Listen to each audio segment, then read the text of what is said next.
Okay, we're going to continue our journey here and talk about one of the more tragic parts of the storyline of Appalachia and the challenge of opioid addiction. And we have with us two, a physician and a PhD psychologist. Sally Satel is a senior fellow here at AEI, I don't know how long you've been here, Sally. It's a long time. And done amazing work, including spending a year in Ironton, Ohio. Is that right? Did I say that right? Yeah. Doing addiction treatment back in 2018 in Ohio.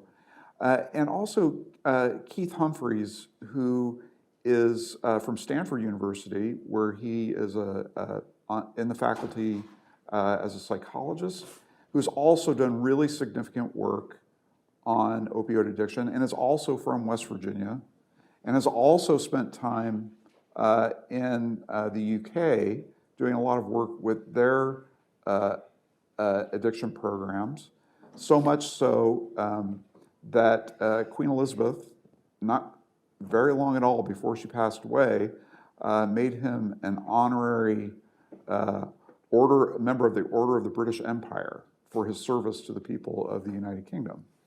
So these folks really, really know what they're talking about when it comes to this topic, and not just from a high abstract research level, but really from a practice level.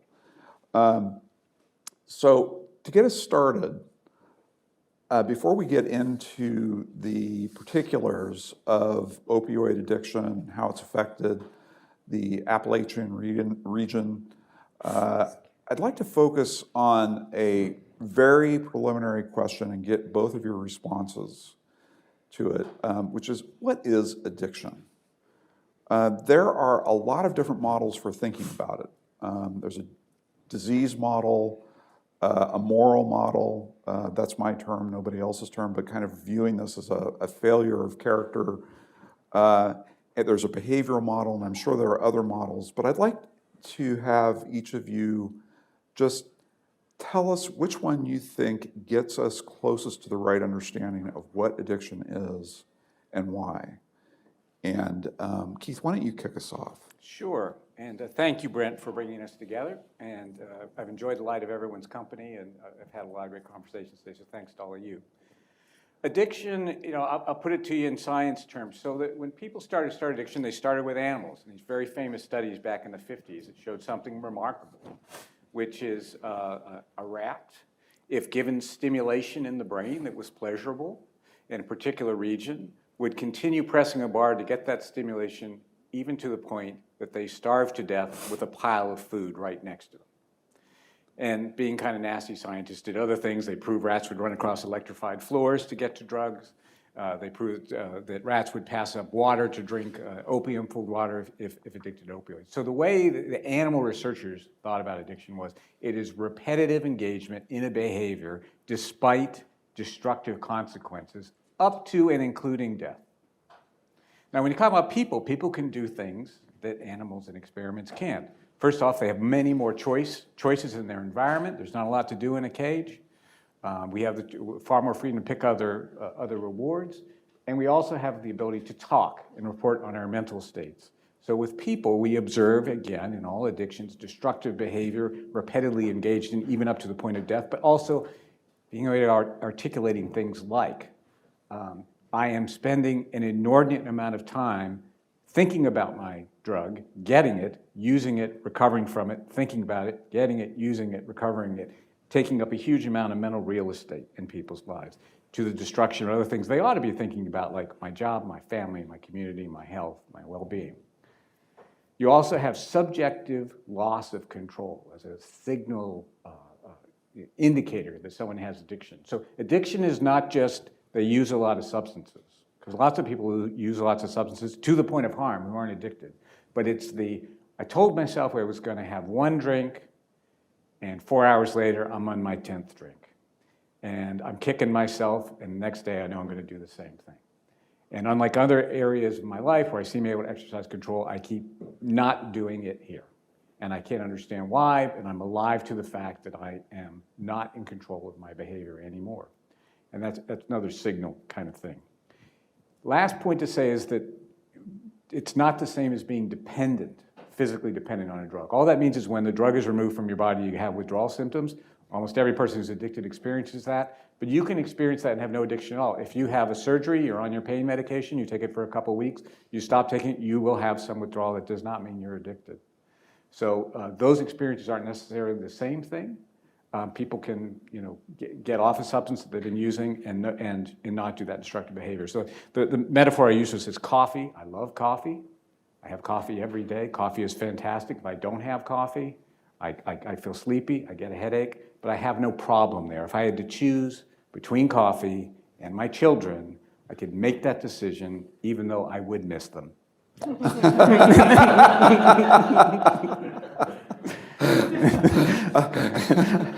The art of humor is to betray expectations. Anyway, go ahead, Sally. Well, I certainly can't add. I have a feeling I'm going to say this a lot. I agree with Keith, and I'll just add. I'll just add to it. Now that was a great overview.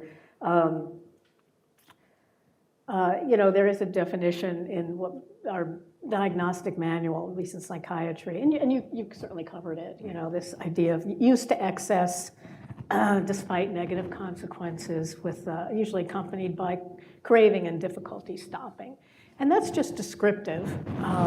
Descriptions are important. You want to know what you're talking about. You want to agree on a definition so you can know what you're talking about between people. But then the question becomes why? Why are people making that sacrifice?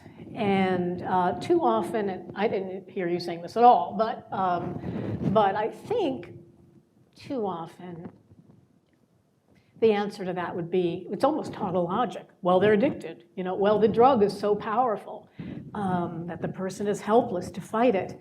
And, I work in a methadone clinic. I don't know how many years, my gosh, 25 or whatever. So that's usually not the story. And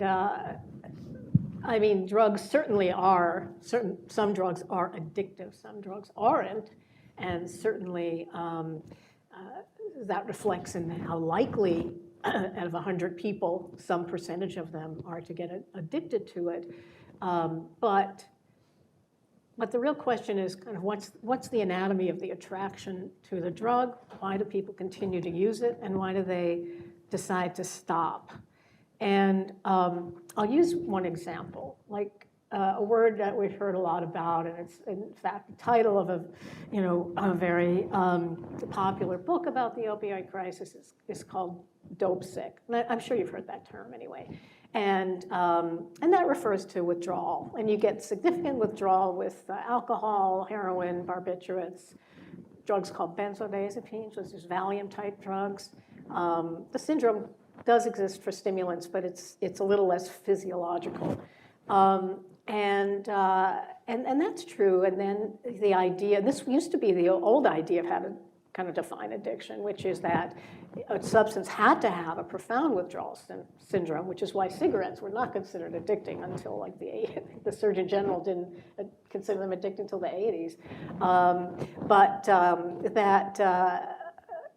You feel the withdrawal coming on, and in the case of heroin, that would be after about 4 to 6 hours. That's when it starts to wear off. And that's typically a signal to, take more, go out and get more. And that's true. So in some ways, you could say that being dope sick perpetuated the drug use. But as I mentioned, I work in a methadone clinic, and you probably know what methadone is, but very, very briefly, it's a synthetic opioid, and you give it to people once a day, and it's pharmaceutically pure as opposed to heroin, which you take 3 to 4 times a day, which is pharmaceutically not pure and increasingly contaminated with fentanyl, as you know. And when you're on a steady dose of methadone, you don't crave heroin, you don't crave opioids in general.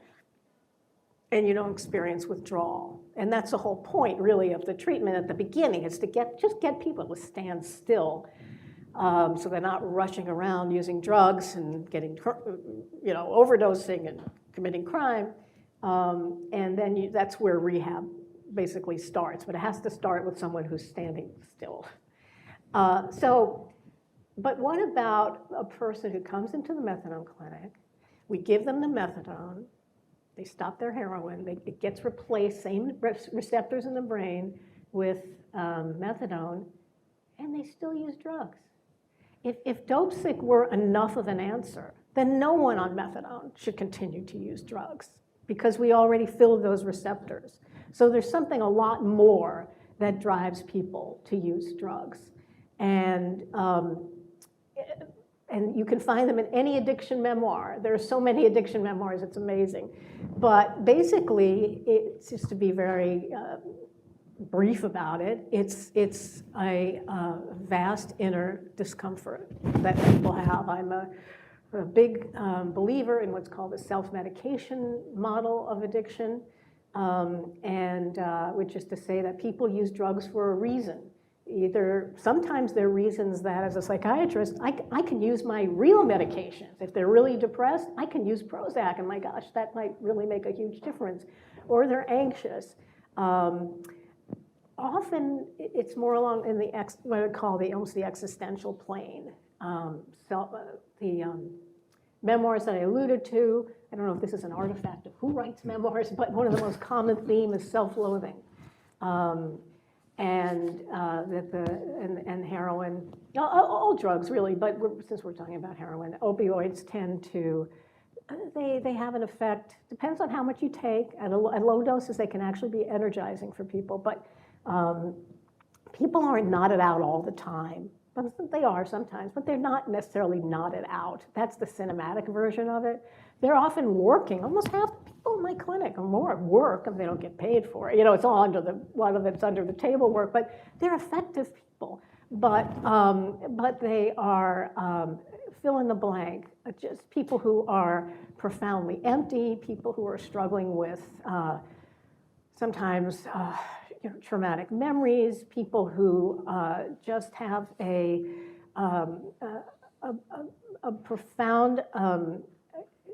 profound feeling of boredom. That's a big one. That's a lot of the treatment is helping people avoid boredom. But the point is that it satisfies some internal need. Now, I'll just finish up by saying sometimes that need comes from within a person, and when you read these memoirs, they're typically of people who've had everything going for them. A lot of them are written by people with very good educations and even loving families, and they appear to have everything, but there's something I would just say really in their soul that's missing. And not that it's a character problem, I don't mean to imply that. And then there are people who are in situations that are just so overwhelmingly depressing, where they don't see a future for themselves, where there's a hopelessness, and that also, I mean, everything filters through the individual, of course. Your environment is perceived, and it becomes internalized in a sense. But in those cases, the drug use is more driven by the kind of environment a person lives in. Keith, what do you make of that existential insight as a source of addiction? Let's just talk about that for a minute. Yeah, so I mean, in the short term, we all do things because of the reinforcement that we get. I mean, whatever it is, there's some reaction. And there's sort of two ways a drug can be appealing. It can add something positive. So, people use meth and they feel energized, and any person is capable of enjoying that experience. They can also take away negative states. So if you are, say, chronically anxious, chronically disappointed, chronically bored, chronically lonely, you have an extra sort of, there's an extra handle for drugs to hold on to you, because not only can they add a good, but they can take away that negative thing. And one thing that's really interesting about, which when I started my career now, a long time ago, is I would think of people, like I'd go out to interview someone and say, this person is addicted to heroin, we're going to talk about heroin, and then they'll tell me a story about Well, there was this day where I couldn't get connect with my dealer. So I drank a pint of bourbon and I took some Flexidril medication that my wife had left over, and it did the job. It's like, pharmacological, wait a minute, that's totally different. What is the job? The job was oblivion. That oblivion, and maybe it's because I was in the war and this is the only thing that quiets the memories, or I was abused at some point, or my daily life is just so grinding for me that wiping myself out, not that it may not feel good, but at least doesn't feel bad in the place that I was in before. And so that is relevant to understanding. I think when I was thinking about this panel, I think the question I ask is not just why addiction, but why us? I mean, why is it that every time I make people chart epidemics, we make heat maps, so color things in based on how many people are dying or how many people are sick. Why does that heat map always show my home state is so dark and Appalachia is so dark? And I think part of it was the incredible availability. That's always part of, you can't use a drug that's not there. But also there's a lot of people in that state in very difficult situations, physical pain, emotional pain, lonely. The last panel was so good on this, less social capital, I don't belong to a club, I don't go to church, my poker game doesn't exist anymore, and that the drugs can at least take that away for a short time, and that makes people more vulnerable. Agrees with me. Okay, so we need to get this one out of the way as we sort of get into the Appalachia. Oh, I'm going to have to put $1 in the cup. Into the Appalachia-specific things, which is this raging debate about the role of and responsibility of the pharmaceutical industry itself in fomenting the crisis. And I'm going to make you go first on this, and I'm going to have Sally respond. So we have a commission, Stanford Lancet Commission on North American Opioid Crisis. I sent the links in there. It's all free online, opioids.stanford.edu. And our analysis was absolutely you had gross misbehavior by manufacturers of opioids and by distribution companies. And at the same time, they exploited regulatory systems that failed utterly. So to tell a story that basically policymakers, regulators, doctors, hospitals, college professors were just innocent, heroic, and the villains somehow got over the walls of the fortress. That's really not the case. They exploited failures in how we've designed systems, failures in the way we train doctors, failures in the way we pay for care, failures in the way we don't pay for certain types of care. And why that is important to understand is that most of those holes in the regulatory network are still there. So as it happens, American opioid prescribing has actually gone down a lot. It's back where it was around 2000. But those same holes could be exploited by someone pushing benzodiazepines, which are addictive, or some of the new drugs we're approving. Ketamine is now approved. MDMA or ecstasy, that's got some addictive potential. That could run through those same holes. So all those things are, true. There was, in my view, evil. There was also a lot of stupidity, failure, and venality all the way around. So I don't tell a simple story. I do not forgive them for what they did, but they couldn't have done it without a lot of other people not executing their responsibility to protect. And by the way, that's part of the rage you experience when you go into the parts of the country that are really ravaged. I think people know that. They feel betrayed. Again, I agree with that, but I'm going to add a wrinkle that I would only say this because a few nurses said it to me from, I don't know, is anyone here from Southeastern Ohio by any chance? Okay. But a few of the nurses said it to me that there are a lot of folks who got medications, opioids, OxyContin, not being the only one by any means, and they sold them and they supplemented their income, kind of understandably. A lot of these folks were on really meager SSI or social welfare programs, And at $1 a milligram, you could really fortify your income a lot. And they sold it to their neighbors, and they held them just as responsible as the Sacklers, who they had nothing kind to say about either. And we never talk about the people who use. And in some ways they are victims for sure, but there's a massive web of dereliction here, and all the pieces, and you mentioned a number of them, the DEA, when you mentioned the distributors, they're the companies that actually order the drugs and take them from the manufacturers to hospitals and pharmacies. But the DEA is supposed to monitor what's called suspicious orders, and they were asleep at the wheel. I mean, almost everybody is. Some doctors were really, I think, innocent, and other doctors were venal. I mean, they ran pill mills, for God's sakes. So yes, that's so important. Frankly, if there's one thing you walk out of here with, is that it was incredibly complicated.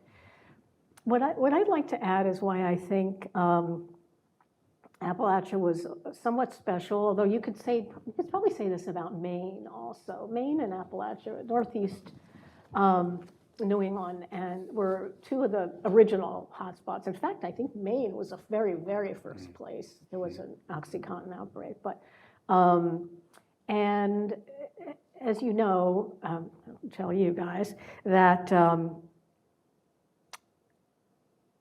so much of the economy in Appalachian coal mining was, extremely, utterly just brutal. In fact, the person who writes the best stuff on the brutality of mining was George Orwell, as he worked for a few weeks in Northern England, had lots of mines as well.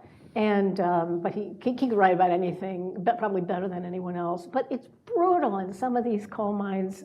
I mean, now there's strip mining, and this is all over. But we're called really low. I'm forgetting the word. Low coal, I think they call them, where the actual galleries were like 4 feet high, and guys had to lean on their sides and use a pick, and they were huddled all day, and we're talking long days. And it was miserable, utterly miserable. But they lived in coal camps. We are talking a while ago now. And the coal camp was basically, I sold to the company store. And you kind of did. You lived in these towns, and they provided everything from schools to the company store, where you might want to buy it from a Sears catalog, but you could only use that script in their company store. And some hospitals and graveyards. They were cities, and they had the coal camp doctor, and his job was to look at opioids like they were part of the economy, and they just kept people working, and because these people were in agony and young, they were young, and it's incredible pain, plus all kinds of horrible accidents that if you didn't die from a tamping rod going through your face, you were maimed, but you had to work because a lot of these coal camps were extremely mercenary, and they would just kick you out. If you couldn't work, you were voted off. You were out. And so much of that land had already been exhausted. It was hard to even have a little farm, and so people really wanted to stay. And so the pills helped them work. And kind of reminds me of like strength coaches, like here's some steroids, get out there, because we need you to play, we need you to work. And that was the beginning of an attitude towards pain meds, which was very, very lax. And whereas in many other parts, in more urban parts or even more suburban parts of the country, opioids were rarely used by doctors between 1930 and like 1980s. Even for cancer pain, some people weren't well treated. And this was because of Harry Anslinger. It was very, very intense anti-narcotic sentiment. But in Appalachia, they didn't go down there very much. David Hertzberg told me, or was Courtright, Hertzberg, but they weren't really down there in the isolated rural areas. So there were lots of opioids, and of course there was tons of moonshine too. And so doctors just had this habit of responding to the need, and for all kinds of pain, not just cancer pain, which is where you were more likely to find it, opioids being used. in the 50s, 60s, 70s, elsewhere. And so, this prescribing culture, I think, just went through to the present day, where unlike in other areas of the country where there was what's called a pain movement. I mean, doctors really there was a lot of pressure on them to now start to prescribe pain meds. And this started actually in the mid-'80s, but really got going in the early '90s and then mid-'90s. By the end of the '90s, it took off. Then OxyContin came along in 1996, so they just came into an amazing environment. But pills were increasing in '92 because of this pain movement, but doctors elsewhere really had to be taught that people needed pain meds. They didn't need to be taught that down there. So when the drug reps came to Man, West Virginia, which I think only has like 600 people, but is anyone from there? They were just pushing on an open door. It's like, yeah, we'll use it because we're so comfortable using these pills to begin with. Plus, finally, of course, there were more of those drug reps in those areas because when you want to sell something, that's where you go. You go to sell a product where it's already being used. So, I've heard that they went down there to take advantage of those folks. No, that's where they go to sell stuff because it's used. But it's on a back. I could easily see why people have that. That activates a kind of motif of extraction, of timber, barons, and then coal barons, and then opioid barons, except they weren't taking anything out except the vitality, Only the most valuable thing in any community. That's all they were taking. Yeah. I want to make a parallel, but also it wasn't just so early on in the crisis. You see very high rates of overdose death among whites. You also see equally high among Native Americans, and with a similar dynamic of the sort of lone practitioner out in a rural area with a lot of people coming in pain. And I've talked to people who were prescribers in a situation who say, I know that I should have given 12 weeks of physical therapy for that injury. The nearest physical therapist is 400 miles away. The only thing I could do, I could provide some comfort, and this is what I did, and maybe I shouldn't have, but that's what I did. And that's part of the broader structural thing. Healthcare providers are even more urbanized than people in general, educated people in general. And so that's what you're left with in a lot of these places. What I can do is I can write a script, and you see that on the reservation, see that in Appalachian in many reasons. And then the second thing that happens, so you have the first generation, because people making money off addiction. First generation are companies, but then of course heroin moves in, and something else happens that is important to understand about the region, which is we've always had heroin markets in the United States since the '60s in big cities, Los Angeles, New York, Philadelphia. But what this generation did was set up in places like Youngstown, Ohio, in Parkersburg, West Virginia, in Johnson City, Tennessee, which historically really hadn't had much heroin. And the police resources there were not adequate to the problem. It's something criminals often do, by the way, is it's not the capital city because there's lots of cops there, but it's the sort of second place out. So then we got another whammy on top of that of, now heroin is widely available in Scioto County, Ohio, and they don't even have a narcotics squad on top of the opioids being. And so, getting targeted from both sides without resources to defend made us particularly vulnerable. I got to know the mayor. Someone said they were from Marshall. I got to know the mayor of Huntington. Steve Williams. Yes. He's a member of our Stanford Network on Addiction Policy. Oh, okay. And one of the things he said was so interesting. They certainly knew about the pills. In fact, that town is infamous for 26 people overdosing in one day. Was in 2016. Only 2 people died. They ran out of naloxone. Yes, they used the entire supply. But he didn't seem, oh my gosh, I don't want to make him sound unconcerned. He's incredibly concerned and very involved, probably one of the most involved mayors. But it was almost like the fear didn't come in until it was heroin, because that was never there before.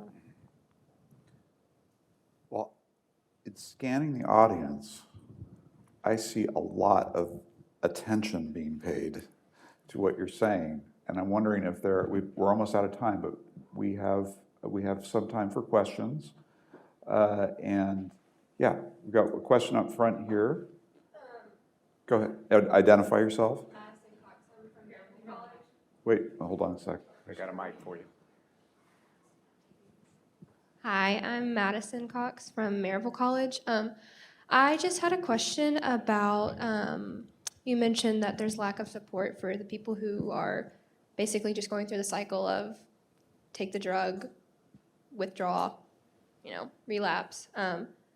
For those people who have been incarcerated, I think I asked this question earlier actually, for those who have been incarcerated for this, what ways could they be supported, like while they're being incarcerated or like after, so that they aren't going through this over again? And how can like their children be supported in that as well, so for potential addiction or behaviors that come from their parents? Great question. We have a whole section in the commission on what to do with criminal justice. So partly on the prevention side, we should try not to incarcerate people simply for possessing an opioid. Because what happens, contrary to what you've seen in the movies, getting a regular supply of heroin when you're incarcerated is actually pretty hard, and what usually happens is people don't have it. They go through withdrawal, which is both very unpleasant and dangerous. Then they come out with reduced tolerance. They take their usual dose, and that kills them. The first 2 weeks after you leave a correctional facility, if you're addicted to opioids, your death rate is about the same as a soldier on the front line in World War I. It's just incredibly dangerous. So we have to use the opportunity. So first off, let's not put people in just for that. Obviously, if I'm using heroin and I shoot somebody, that's different. But I'm just talking about just, for the possession and use. Second, if people there'll still be some people in there because they commit other crimes, we want to use that as an opportunity to treat their addiction. I mean, we forget that this is one of the key purposes of the correctional system. It's not just to protect the public. It's not just to punish. It is also to rehabilitate. Rhode Island did this really terrific thing, and I went out there and saw it, where they bit the bullet and said, let's invest some money in people in prison, even though everyone doesn't like them. Let's try to treat them like people. When they come in with people who are addicted to opioids, they get counseling, they get a medication called buprenorphine from the first day. And the contracted provider is a community provider, so when the person leaves the walls, they're right there. Rather than, hey, here's a referral, there's a clinic out there somewhere, oh, by the way, I hope your Medicaid turns back on, good luck to you. Instead, it's all there seamless, you already know these folks, you've already been working together. They dropped the post-prison death rate by 60%, 60. And that was so much of Rhode Island's death rate that it dropped the state's entire rate in a year when almost everyone else went up. So now, we came very close in this last Congress, heartbreakingly close, to passing the Medicaid Reentry Act, which would have allowed any state to use Medicaid. Medicaid turns off when you go into a correctional facility. That was the way it was written in the 60s. So turn it back on, a month before you leave, so that start getting people set up, mental health addiction care, all that kind of stuff. Didn't quite get it through the last Congress. It was close, supporters on both sides. But we did at least get a bill to allow states to get waivers and start doing this. So California, I worked on this with the legislature. We're the first one. There's like a dozen other states that are going to start doing this. The federal system has actually expanded a lot. First Step Act passed in the Trump administration, expanded under the Biden administration, so people in that system can get care as well. We should be doing that across the way. And I know I'm being prolix in this. I'll just wrap up this one point. I know there's people who feel like those aren't worthy people. We shouldn't spend money on them or whatever. I just say, even if you don't value their health, if all you care about is crime, you should still do it. Because people who are released stable under care, they get mental health and addiction care, they're far less likely to reoffend, far less likely to end up in the system. So no matter what your views are morally, pragmatically, this is a win-win-win-win-win. So Barry McCaffrey always said, you may not like addicts, but you don't like crime, so. Okay, in the back. You're next. Josh Pilarski, WVU. I think a lot of what you were saying is very agreed upon among a lot of educated people, including myself. I really agree with everything you were saying. What do you think are the barriers from the idea to reality? For what in particular? Kind of focusing on the rehabilitation instead of incarceration. And I know some states are starting to decriminalize things like this, but what else on a federal level do you think are the barriers?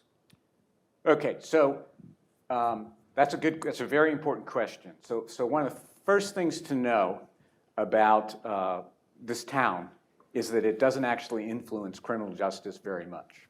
Mostly it's devolved to the states. So this is the Emerald City if you're looking to change Medicaid and Medicare. So that part of it is right here in Washington. But if you want to change prisons, jails, that's city, county, state, which means it's hard work. There's like 50 different groups to persuade. What I observe when I work with state legislators is they talk a lot to each other. So the fact that Rhode Island was successful and could say, look, this save lives, save money, it reduced crime, that persuaded a number of other states, and not just blue states. Utah has also applied for a waiver. So you demonstrate at the state level and try to persuade other states. At the federal level, I think the right moves have been made in the federal prison system, with First Step, saying every single person has a right to treatment. That was the last Congress, the last president, well done. This Congress, this president have affirmed that again. It was affirmed in the State of the Union with the goal that actually by this summer, every single person in need will get it. And so I think that is it's a bipartisan agreement to do that at the federal level. But since the federal prison system is only about 11%, 12% of all prison, we still have to sort of win 50 fights around, or actually we have 12 waivers and 38 fights around the country to get most prisoners access to this kind of care. Okay, last question.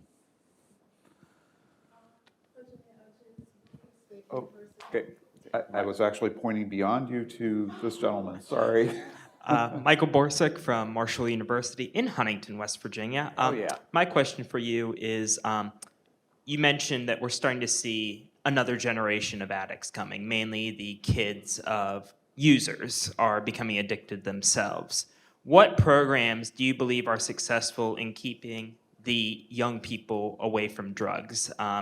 Because I saw it firsthand. I'm from Wheeling, just 50 miles south of Pittsburgh. Kids I went to high school with now on the streets doing drugs, and I'm only a freshman in college. What programs do you think work in terms of keeping kids off of drugs? So do you want to answer? Do you have a chapter? Yeah, we do. We have a section on prevention in the thing. So first off, don't forget the sort of the most, I suppose, commonsensical thing almost doesn't need to be said. Availability increases use. So surgical procedures alone result in about 3 billion excess pills a year. Where are all those pills? They're sitting in American homes. If you're a kid in a home where there's pills sitting around, you're at higher risk. So we need to greatly expand our feeble efforts to hoover all those pills out of the environment. We can't have 2 take-back days a year. Most of what's brought back is not even controlled substances. It's fine, but that is not going to move the needle. But getting every single pharmacy, return them back. You're not old enough to remember this, but I'll tell you there was a time when people just threw bottles and cans on the ground. Now we get in this habit of recycling. That was initially done by incentivizing. You got paid a nickel if you brought it back. I went around and gathered cans and bottles and did it. Now we all do that. We need to do that with pills. So you go into your CVS or your Rexall or whatever, you throw away your own pills, maybe you get a coupon, $5 for you can spend in the store, until we get that norm of you don't leave, any more than you would leave your gun unlocked in the house, you don't leave pills out around the house. That's the drug thing. And then in terms of kids more generally, generic investments in the well-being of kids, especially low-income kids, can pay huge investments, not just prevention from substance use, but all kinds of things. The risk factors for a young person getting involved in drugs overlap about 80% with the risk factors for dropping out of school, becoming a bully, being bullied, having an eating disorder, engaging in self-harm, getting pregnant when they're 14, all those things. And there are skills about learning how to recognize and manage your emotions, to make positive connections to other people, to connect to pro-social, cultural, civic institutions, those kinds of things. There are good prevention programs that teach those skills, can be run through the schools.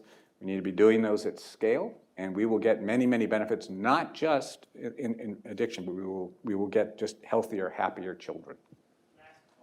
No, I'm sorry. We got one question, and then we're going to wrap this up, so. Good day. Hajane Ajis from Bluefield State University. As it relates to addiction, do you think addiction is an illness or disease, or do you think it's a choice? We might say different things. I don't know. Would you want to answer that? Go ahead. See how nice I am? I just let you handle hard questions. I always say that if you want to call it a disease, it's a behavior, for sure.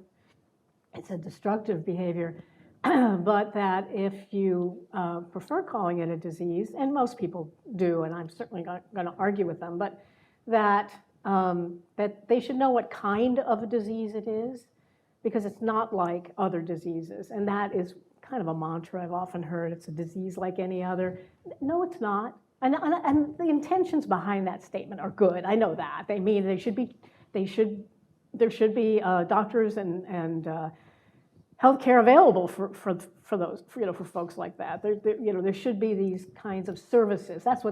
I think that's what they mean by that, and so I certainly agree with it. But think a little more clearly about it. It's not a disease like any other in two important ways, because this has a lot to do with the way we can treat people. One is that people who use drugs to the point of addiction are quite responsive to incentives.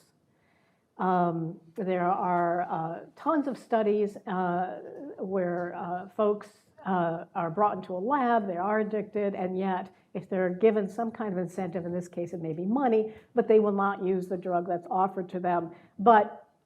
So there's tons of that kind of research. But in the real world, I'll tell you, everyone who walks into a methadone clinic, or probably any clinic, will say some version of, I'm here because my wife was going to leave me, my kid's starting to hate me, my boss is going to fire me, my parole officer is going to, my probation officer is going to violate me. There is a consequence.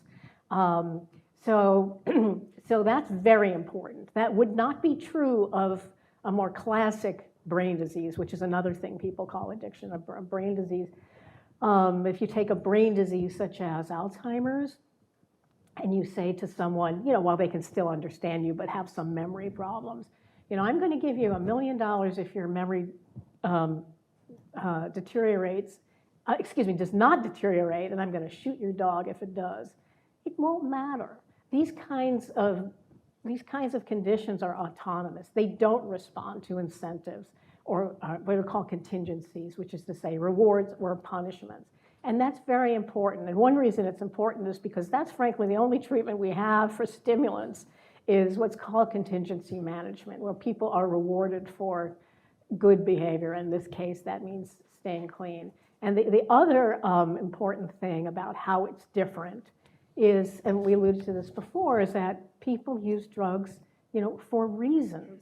And those reasons are at the core often of the rehabilitation. It's what's driving this. What is so disordered in your life that you're seeking drugs? Well, that's what we have to repair. In addition to all I'll just close by saying this, when you're dealing with someone who comes into a drug clinic, you're dealing with someone who was drawn to drug use for a reason, and then they compounded it with all the problems they created for themselves. Maybe they've got hepatitis C or HIV, their wife has left them, their boss has fired them, their kids are estranged. So you've got a whole nother layer of misery. And that's probably what keeps a lot of people using, is because now the secondary layer of trouble is so distressing. And it's also why people are so ambivalent about stopping drugs. I mean, we tend to say, well, you just need more drug treatment, which we do. But if you think people are going to be lining up, they're often not. And it's really it's kind of a miracle anyone stops when you think about it, because they have so much to confront. I just add to that I think oftentimes the debate about whether it's disease, people are actually asking different questions. If they really want, they should be more direct about. So I'll be more direct about those. Someone I love had an addiction and I feel hurt, angry, and scared. Is it uncompassionate to feel that way when they have a disease? No, of course not. Of course you feel hurt, angry, and scared. Why wouldn't you? It's perfectly natural. It's not a moral blank check. If someone who in your life has that problem and it's hurt you, you're going to have those feelings. That doesn't make you a bad person, whether it's disease or not. Another one, do people have addiction deserve compassion? Yes, they absolutely do deserve compassion. if someone is addicted and say, did I bring this problem 100% on myself? No, you didn't. You didn't pick your genes, you didn't pick your environment, you didn't check your risk. Do I have zero control then? Again, no. You have diminished control, but I can tell you there's 23 million people in recovery, so you can also exercise control, and that should be a source not of shame, but of hope, to know that, yeah, diminished capacity isn't the same as having no capacity. That's why we're so lucky that actually a huge number of people are addicted, get through it, and have good, productive, and healthy lives. Join me in thanking these two wonderful people.